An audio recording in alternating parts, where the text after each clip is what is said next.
함께 말씀 나누겠습니다.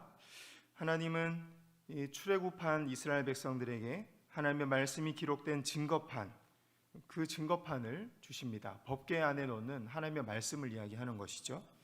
그리고 그 말씀을 궤를 만들어서 넣도록 하십니다. 상자 안에 넣었다는 말입니다.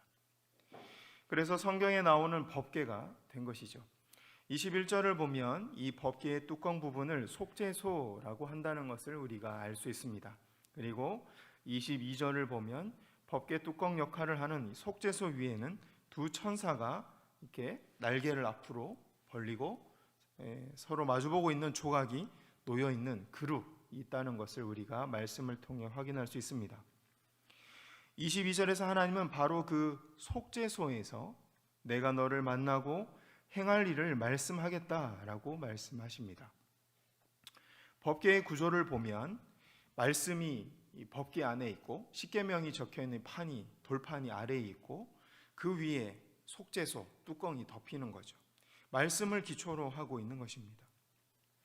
하나님은 그 속죄소에서 우리를 만나주겠다라고 약속하십니다. 하나님은 말씀 위에서 우리를 만나주시고 우리에게 행할 바를 보여주시겠다는 말씀입니다. 법궤의 이런 구조와 속죄소의 위치는 누가복음 6장 48절, 49절에 반석 위에 집을 지은 사람을 떠올리게 합니다. 함께 말씀을 읽어보겠습니다. 시작. 집을 짓되 깊이 파고 주추를 반석 위에 놓은 사람과 같으니 큰 물이 나서 탕류가 그 집에 부딪히되 잘 지었기 때문에 능히 요동하지 못하게 하였거니와 듣고 행하지 아니하는 자는 주추 없이 흙 위에 집 지은 사람과 같으니 탕류가 부딪힘에 집이 곧 무너져 파괴됨이 심하니라 하시니라. 아멘. 오늘 본문 출애굽기 25장 21절에서 22절 말씀과 방금 읽은 누가복음 6장 48절에서 49절 말씀, 이 두 말씀을 이어보면 말씀 위에 기초를 쌓고 살아가는 사람의 삶은 그 삶 자체가 속죄소가 된다라는 그 의미가 드러납니다. 오늘 말씀의 주제이기도 하고 전체 살펴볼 말씀을 통해서 제가 여러분들을 설득하고 증거해야 될 내용이기도 합니다. 이와 같이 말씀의 기초 위에서 살아가는 사람의 삶은 시련과 환난이 다가올 때도 크게 요동하지 않습니다.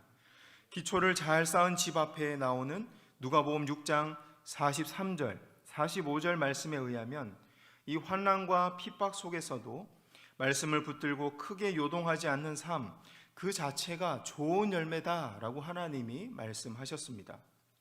이런 속죄소와 같은 삶의 의미는 속죄소라는 이 단어 연구를 할 때 좀 더 분명하게 우리가 확인할 수 있습니다. 속죄소라는 단어를 원어로 보면 가리다, 덮다라는 의미를 가지고 있습니다.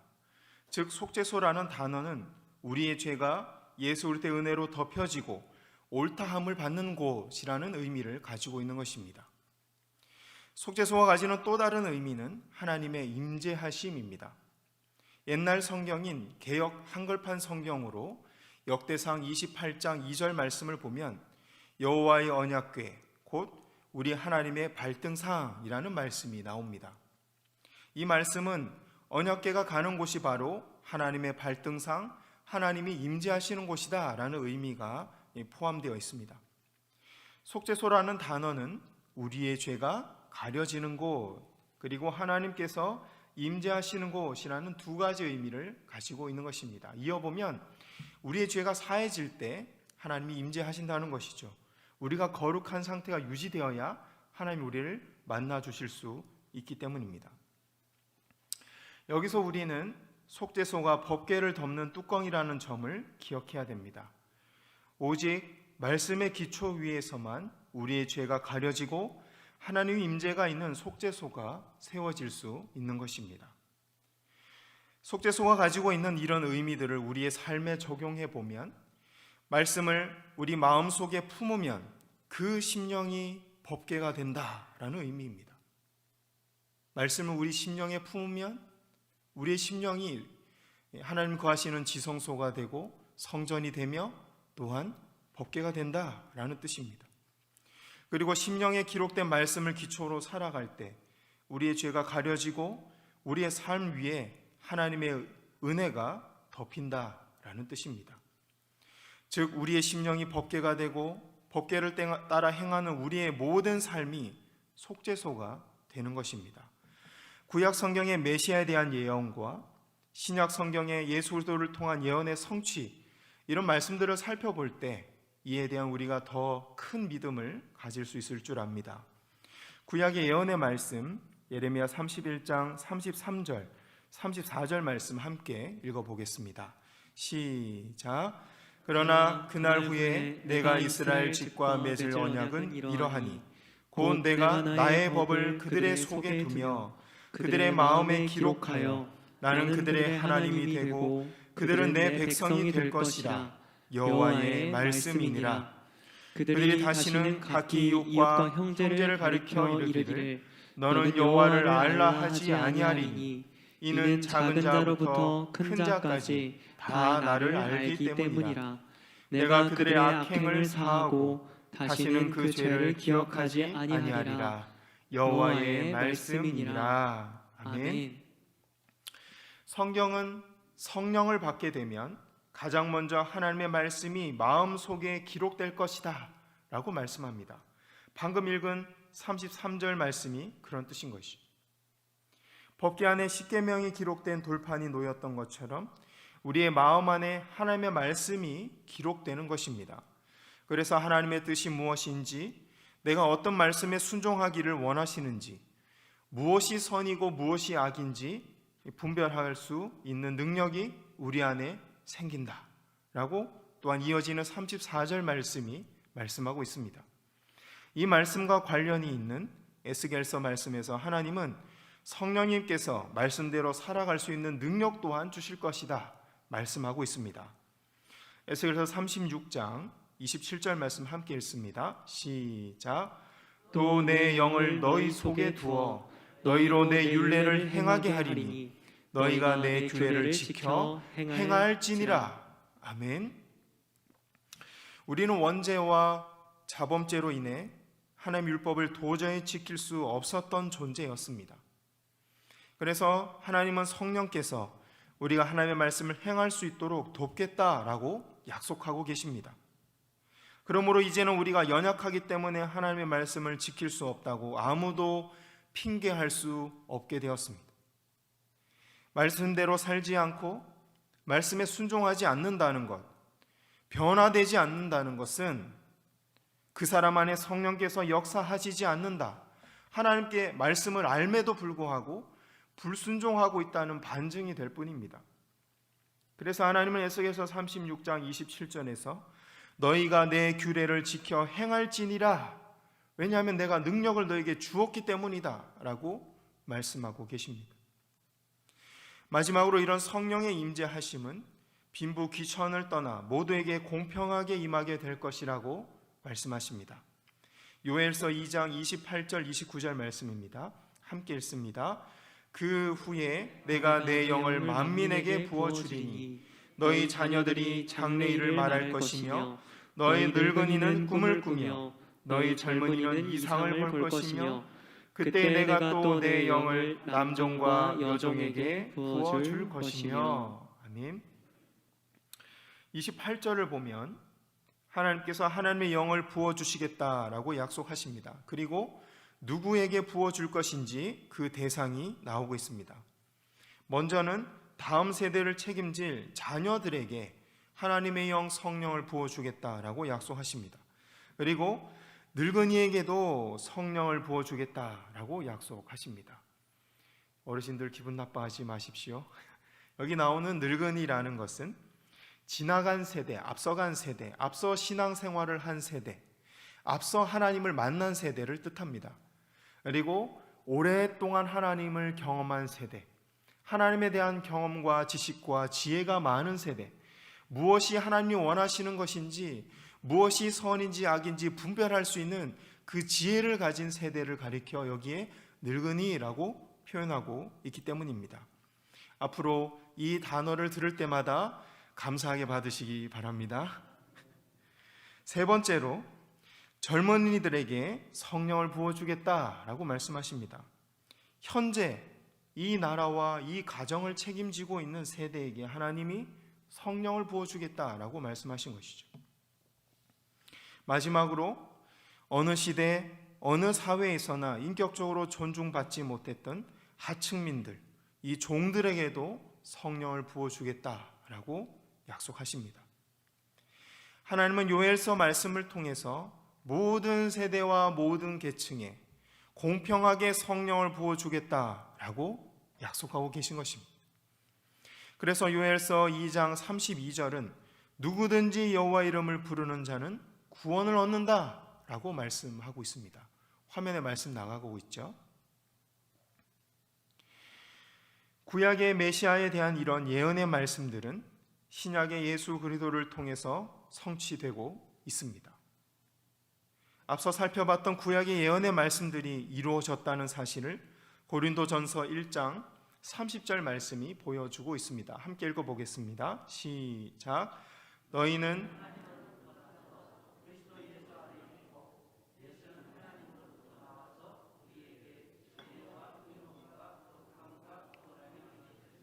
아멘. 우리에게 지혜와 의로움과 거룩함과 구원함이 되셨으니, 이 말씀은 예수 그리스도께서 우리의 죄를 덮어주시고 우리의 심령을 하나님께서 임재하시는 거룩한 속죄소가 되게 하신다라는 말씀입니다.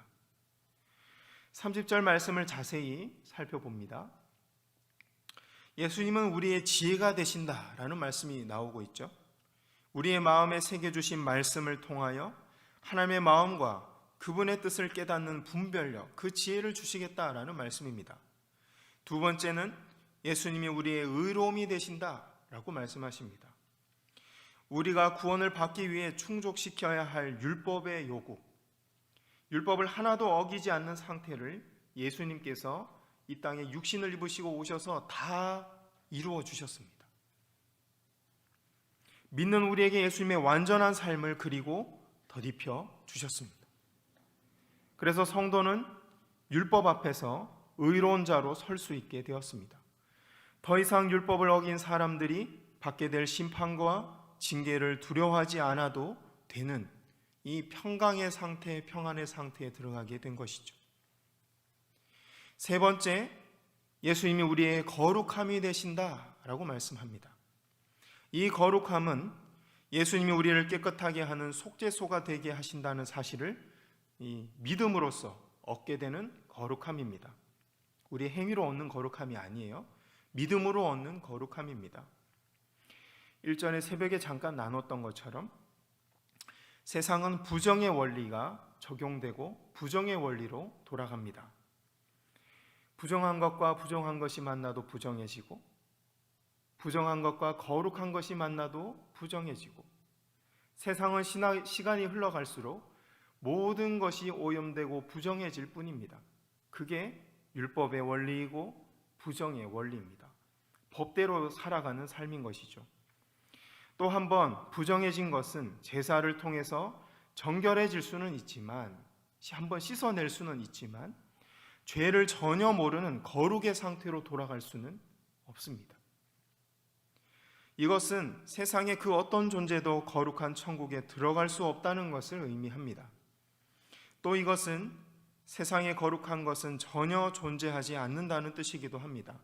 예수님 말씀처럼 오직 한 분, 하나님 외에는 거룩한 자가 없는 것이죠. 거룩한 분이 없는 것입니다. 그런데 살펴보고 있는 고린도전서 1장 30절은 예수님이 우리의 거룩이 되신다라고 말씀하고 있습니다. 세상 모든 것은 부정해질 뿐입니다. 하지만 그 어떤 부정함과 더러움도 예수 그리스도를 만나면 거룩한 존재로 변화될 수 있다라고 말씀하고 있는 것입니다. 예수님의 십자가 은혜를 의지하는 자는 하나님처럼 거룩해지고 천국에 들어갈 수 있고 하나님의 자녀가 된다라는 말입니다. 하나님의 자녀가 된다는 성경 이 말씀들이 곧 우리가 거룩해진다라는 뜻입니다. 그분과 함께 할 수 있고 그분과 만날 수 있으며 그분과 관계할 수 있고 우리가 천국에 들어갈 수 있다라는 뜻입니다. 이것이야말로 성경이 전하고 있는 복음의 핵심입니다. 네 번째, 예수님이 우리의 구원함이 되신다라고 말씀하고 있습니다. 성경이 말하는 구원은 우리가 황금길을 걷고 보석이 박힌 집에 살면서 높은 지위와 권력을 가진다, 그런 것을 의미하지 않습니다.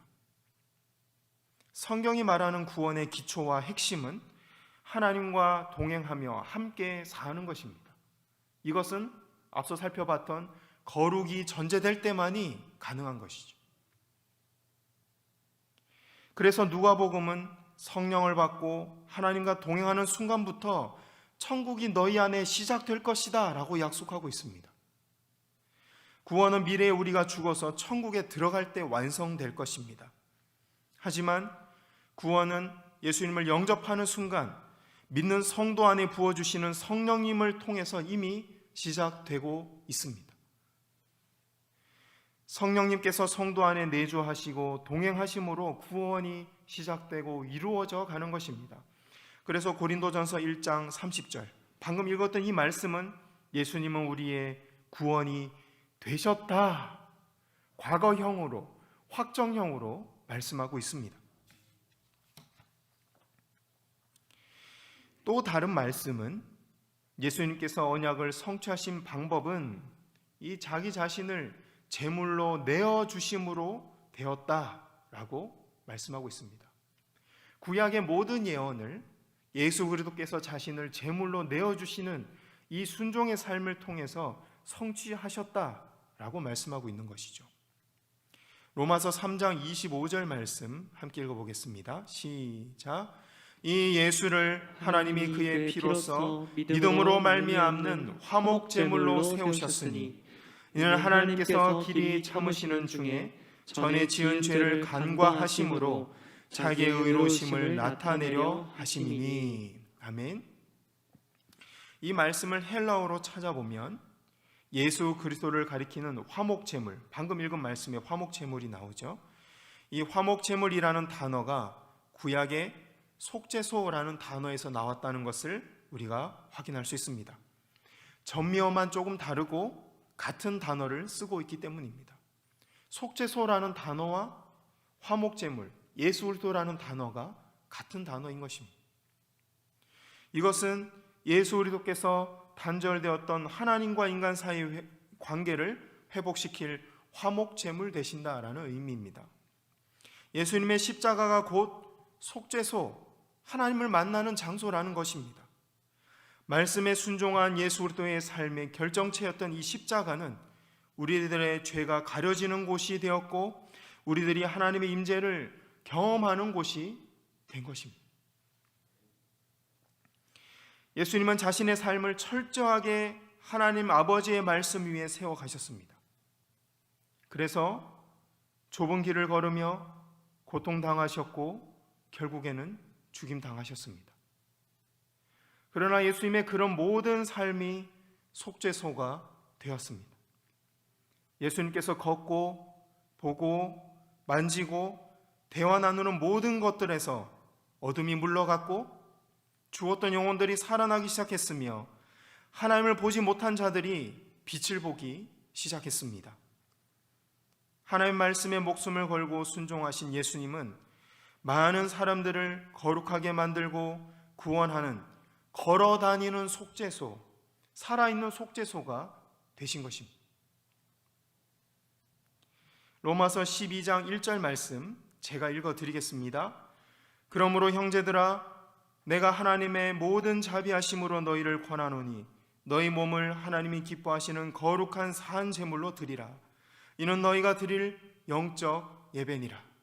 아멘. 예수 그리스도는 십자가를 통해서 자기 자신이 속죄소가 되셨습니다. 이런 예수 그리스도의 삶을 통해서 우리 안에 성령이 부어졌습니다. 예수 그리스도를 구주로 믿는 각 사람의 심령마다 하나님께서 임재하시게 된 것입니다. 그리고 성령님이 임재하시면 하나님의 말씀이 각 사람의 심령 안에 새겨지며 성령의 능력으로 그것을 행할 수 있게 되었다라고 성경이 말씀하고 있습니다. 또 이런 은혜는 빈부귀천을 떠나 믿는 믿음을 가진 누구나 누릴 수 있게 되었습니다. 예수 그리스도께서 자신의 삶을 속죄소가 되도록 내어드리자 수많은 영혼들도 구원을 얻고 그 심령 속에 속죄소로 변화되기 시작한 것입니다. 성경은 이제 구원을 받은 우리들도 거룩한 산 제물이 되어 다른 사람의 심령에 하나님의 말씀을 전하고 하나님의 임재를 모셔오는 속죄소의 역할을 해야 한다라고 말씀하고 있습니다.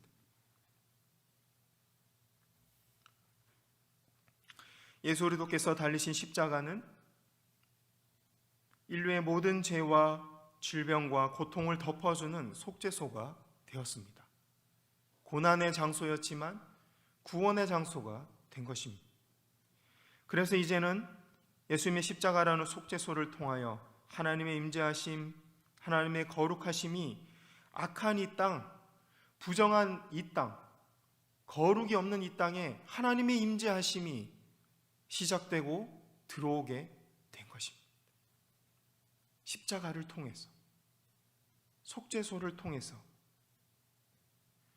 그 속죄소는 하나님께서 임재하시는 하나님의 발등상이 되어 속죄소로 나오는 모든 사람들이 하나님을 직접 만나고 경험하게 만들고 있습니다.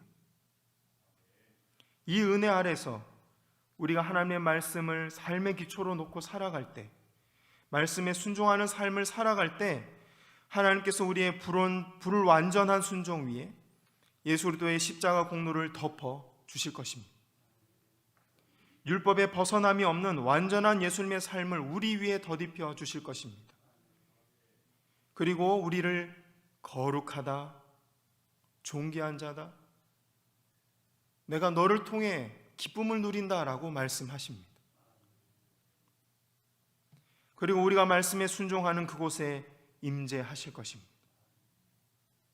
즉 우리가 말씀에 순종하는 삶, 그리고 그 속에 임재하시는 하나님이 계신 곳, 그곳이 바로 속죄소가 되는 것입니다. 그렇다면 이제 성령님이 내주하시는 우리의 심령이 바로 속죄소가 되는 것입니다. 법궤가 되는 것입니다. 하나님의 발등상이 되는 것입니다. 그래서 사도 바울 선생님께서 너희 심령은 성령님께서 거주하시는 거룩한 성전인 것을 알지 못하느냐라고 말씀하신 것입니다. 여러분들의 심령에는 예수 그리스도의 십자가 은혜가 부어져 있습니까? 여러분들의 심령에는 성령님의 감동하심과 말씀을 깨닫는 역사가 계속 이어지고 있으십니까? 여러분들의 삶에는 자기 몫의 십자가를 끌어안는 그러한 순종이 있으십니까? 그렇다면 여러분들이 바로 하나님이 이 땅에 세우신 속죄소입니다. 여러분 한 사람 한 사람이 바로 속죄소입니다. 세상의 빛을 밝히고 하나님의 임재하심을 모셔오고 그분의 긍휼과 용서를 모셔오는 여러분의 심령이 바로 속죄소이고 거룩한 성전입니다. 하나님께서는 믿는 우리를 속죄소 삼으시고 이 땅을 구원하기 원하십니다. 코로나 시대 그 어느 때보다 속죄소가 필요한 때입니다.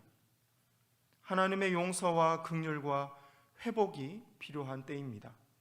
우리 한 사람 한 사람이 속죄소로 살아간다면 우리의 가정과 교회와 이 나라가 하나의 거대한 속죄소로 변화되어 갈 것입니다. 믿는 우리가 발로 밟는 모든 곳이 속죄소로 변화될 것입니다. 이 믿음과 소망 중에 살아가는 우리 모두가 되기를 바랍니다.